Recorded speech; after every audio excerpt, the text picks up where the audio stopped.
சிம்ம ராசி மக நட்சத்திரம். நீங்கள் ரொம்ப பிஸ்னஸ் டேலண்ட் உள்ள ஒரு பர்சன்.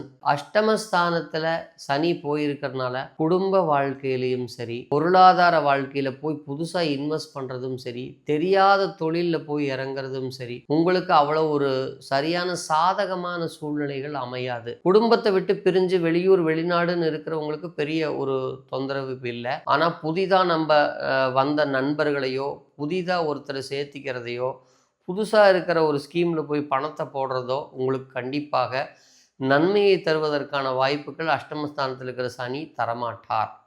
தொழில் ரீதியாக நிறைய பேர் வீழ்ச்சி அடையக்கூடிய காலகட்டம்ங்கிறதுனால அதை நான் சொல்லி தான் ஆகணும். இதுக்கு எளிமையான பரிகாரம் என்னென்னா, புதுசாக வர்றவங்களை நம்பாதீங்க, உடனே பணம் கிடைக்குன்னு எதிர்பார்த்து போகாதீங்க, வாழ்க்கை துணையோடு விவாதம் செய்யாதீர்கள். ஒரு 3 சிவாலயங்களுக்கு பிரதோஷத்திற்கு நெய் தீபம் போட்டு வாங்க, பதிகம் பாடிட்டு வாங்க, நல்ல பலன்கள் உறுதியாக கிடைக்கும்.